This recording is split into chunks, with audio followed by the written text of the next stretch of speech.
ગણિતમાં બેઝિક હોય યા સ્ટાન્ડર્ડ હોય, અવયવ વૃક્ષ દરેક લોકો માટે બહુ કામની વાત છે. કરવાનું શું? સમજી લો ધ્યાન દઈને કે કોઈ એક સંખ્યા આપેલી હશે અને એના બે અવયવો અહીંયા લખેલા હશે. ફરી અહીંયા સંખ્યા આપેલી હશે, એના બે અવયવો અહીંયા હશે. ફરી સંખ્યા આપેલી છે, એના બે અવયવો અહીંયા હશે. એટલે ઉપરથી નીચે આવીએ ને તો એના અવયવો પાડતા જવાનું. આ બાજુની સંખ્યા જે હંમેશા અવિભાજ્ય સંખ્યા લખતા જવાનું, એટલે આ બાજુની સંખ્યા ઓટોમેટિકલી સેટ થઈ જશે. એટલે આનું પોંછડું નહીં આવે અને આમાં 100 ચાલી જશે. બટ તમને એના કરતા હજી એડવાન્સ પૂછાય છે કે આ બે સંખ્યા આપેલી છે, પણ અહીંયા y ની જગ્યાએ શું હશે? હવે y નથી આપ્યો, આ આપ્યું છે અને પાછું અહીંયા શું હશે?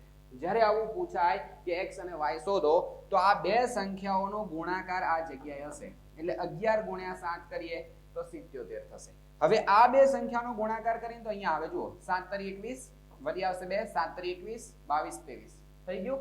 એનો મતલબ હજી બંનેનો ગુણાકાર અહીંયા આવશે. તો 3 દૂની 2 કા 2, પછી 2 તરી 6 અને 2 દુ 4. તો x મળી ગયો, y મળી ગયો. હજી એડવાન્સ નું પૂછાય x + y. જુઓ કઈ રીતે બતાવું. અહીંયા એક બીજો દાખલો છે કે તમને આવી રીતે એક પેટર્ન આપી છે, એમાં x + y ની કિંમત કેટલી હશે આવું આપેલું હોય ને ત્યારે ઉલટું શરૂ કરવાનું. તો જુઓ 2 ગુણ્યા 2 ઉપર ભેગા થશે તો અહીંયા 4 હશે. ફરી આ 2 ઉપર ભેગા થશે તો 4 પંચા 20 હશે. x ની જગ્યાએ 20 આવી ગયા ને, તો ફરી 20 તરી 60 હશે. એટલે x ની જગ્યાએ કોણ હશે? 20 હશે. તો x ની કિંમત 20 આવી ગઈ, વત્તા y ની કિંમત કેટલી? 4.